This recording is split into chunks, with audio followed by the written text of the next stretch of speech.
Hi, welcome to another great edition of Fiifi-Manfred on YouTube. If you're new to the channel, this is exactly what we do here. A lot of football analysis for you. Discuss everything that's footballing here. We discuss everything that's going on in the European scene. Specifically, we most of the time so zoom in on Chelsea, and we talk about other teams as well. There's a lot of transfer updates for you.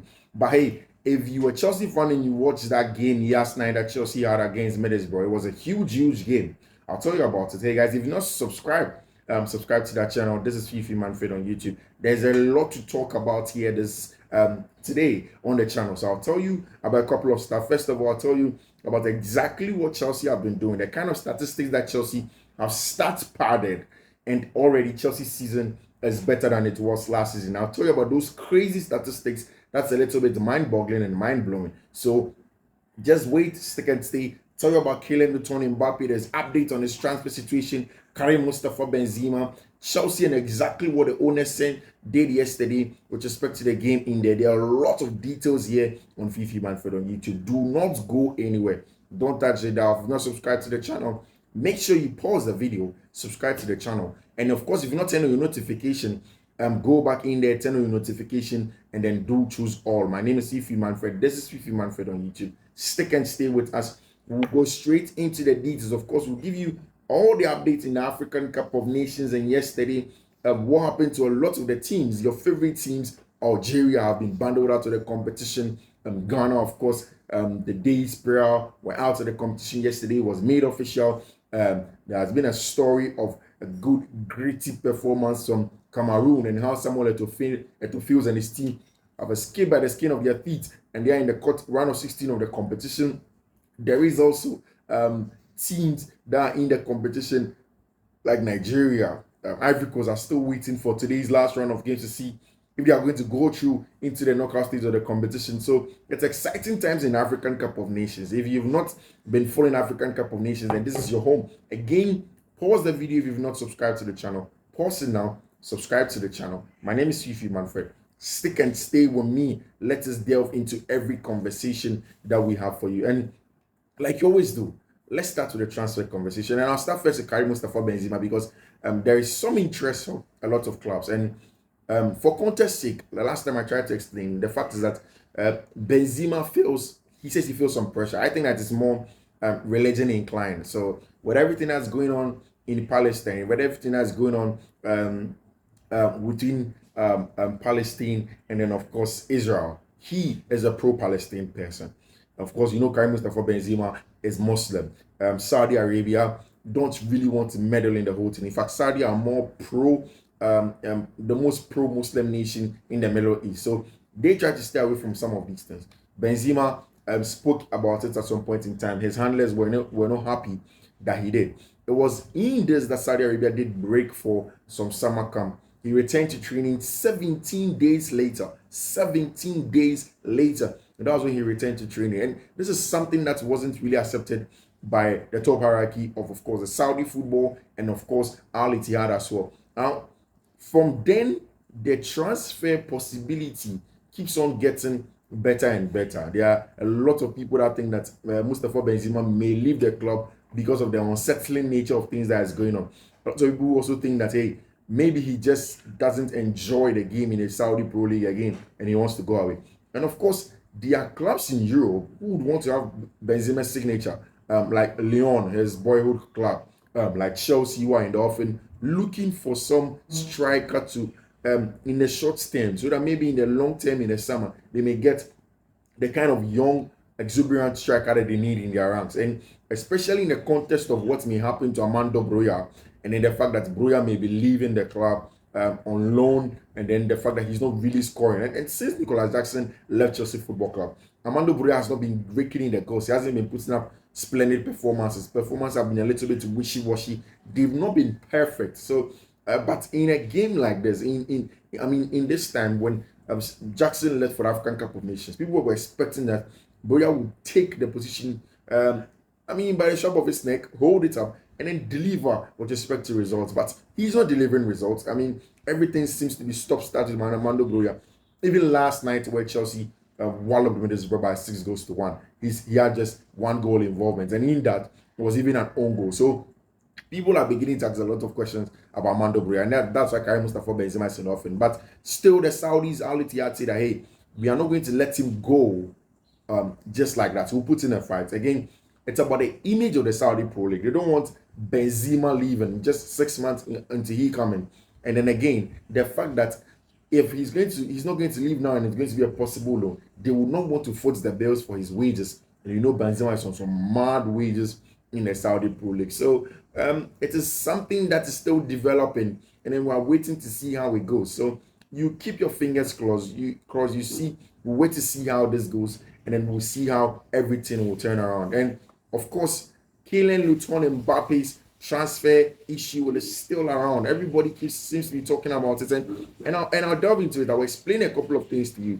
First of all, so one of the things that maybe part of the factors in Mbappe's decision making with respect to his transfer is the fact that Mbappe will not want to be at any club that may be a hindrance to him playing in the Olympic 2024 for France, in France. So I remember when he was asked to have a contract extension at Paris Saint-Germain, when Emmanuel Macron and even the French entourage, former president Nicolas Sarkozy, and all of these people came together to get Kylian Mbappe to stay at Paris Saint-Germain. One of the things that they pointed out to him was the fact that he is going to be the face of the Olympic 2024 in Paris.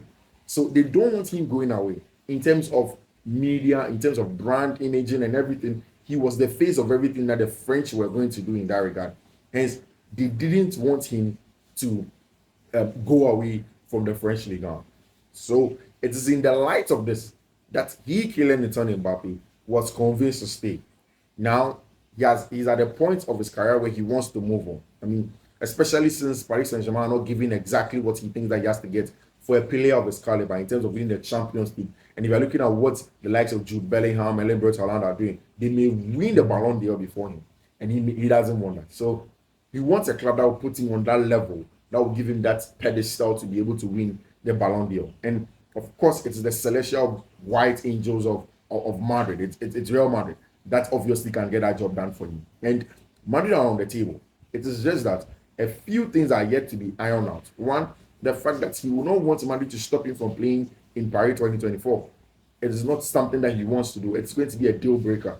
Again, it is the fact that he keeps on asking himself if that is the place to go, given the star-studdedness nature of the Madrid team, especially as it stands now, with Jude Bellingham, Vinicius Jr., and how he wants to play his games. It's a big question for him. But I think Ancelotti can give him all the calmness that he needs for Mbappe to join that team. So we'll see how it develops. There is also Calvin Phillips, who's on the verge of going in for a loan deal at West Ham United. Everybody knows the story of Calvin Phillips. Calvin should have been the next Rodri, the next player at Manchester City. I keep on saying this. I don't think Calvin is a bad player.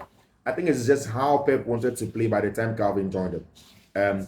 Around the time Calvin joined him, Pep transitioned from the regular 4-3-3 to the 3-box 3 midfield, right? So, and I keep on saying this every time. The game had just metamorphosed in terms of controlling of the game in central areas and even box defending and everything.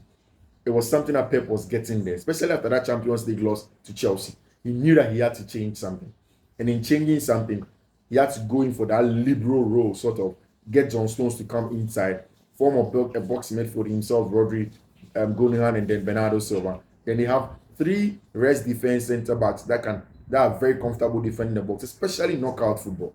So I think that is what has made Calvin Phillips not get a lot of the game to play at Manchester City. But hey, we'll see how it goes for him elsewhere when he goes in. Of course, there is Trippier, who is on the verge of leaving to FC Bayern Munich. The hope is that that deal gets completed as soon as possible. But the truth is that Newcastle are holding off. They don't want the 15 million that Bayern are proposing to him.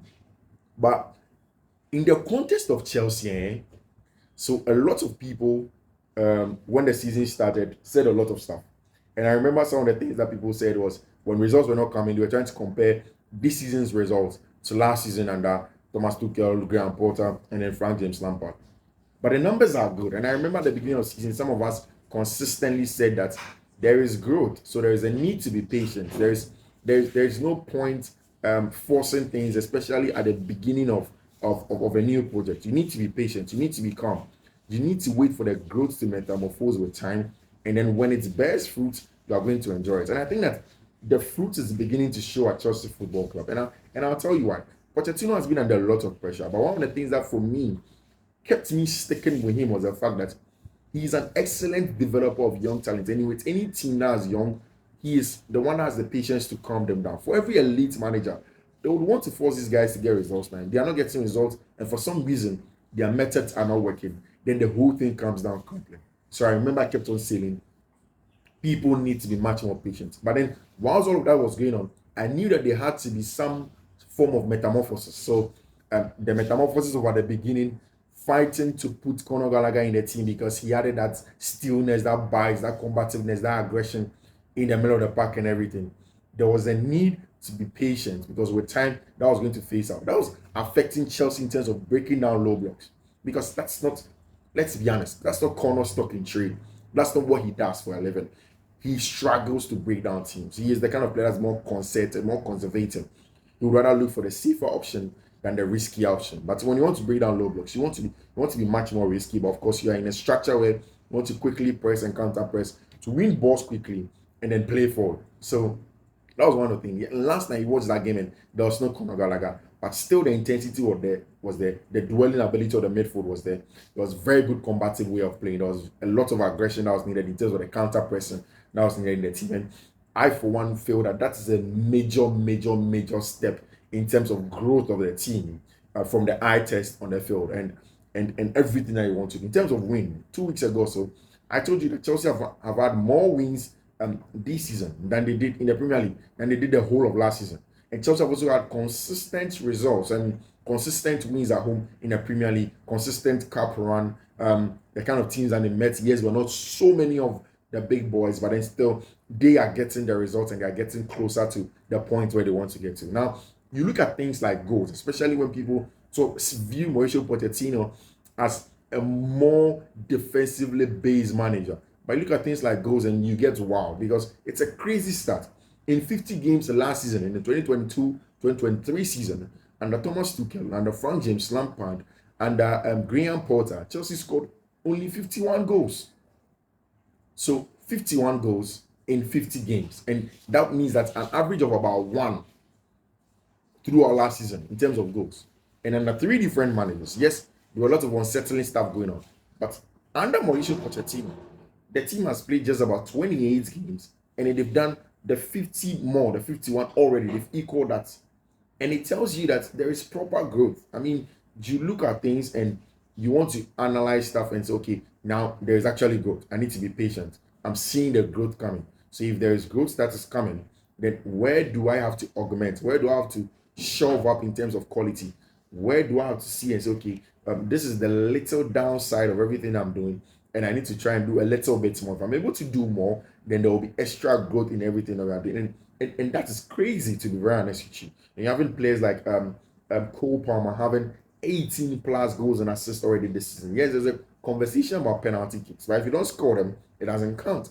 And his general overlook of the game has been very, very good. And I think that if you look at a number of times where Chelsea's most prolific fullbacks and very important players in the grand scheme of things for build up and whatnot is there, the number of times that they've been out of games, and you put it in a context of where the team is, then you would understand and you'd agree with me that there's very good progress. And I mean, I'm not shocked that yesterday, right after the game, the owners decided to go to the dressing room, and I'll show you that video. And they wanted to go and say thank you to the boys and congratulate them, because it's also the first major final for the team. Mind you, in terms of cup finals for the top 6 side, Chelsea have had 18.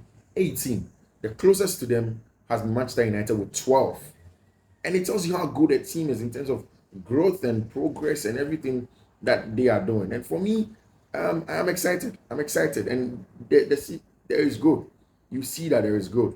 And I think that it's just a matter of time that this growth is going to come and they're going to get better. Guys, thank you very much for choosing me on Fiifi-Manfred. This is Fiifi-Manfred on YouTube. Like you always do, if you're not subscribed, you should pause the video, go back, subscribe. My name is Fiifi-Manfred. Have a very, very, very, very good day and take very good care of yourself. Bye-bye.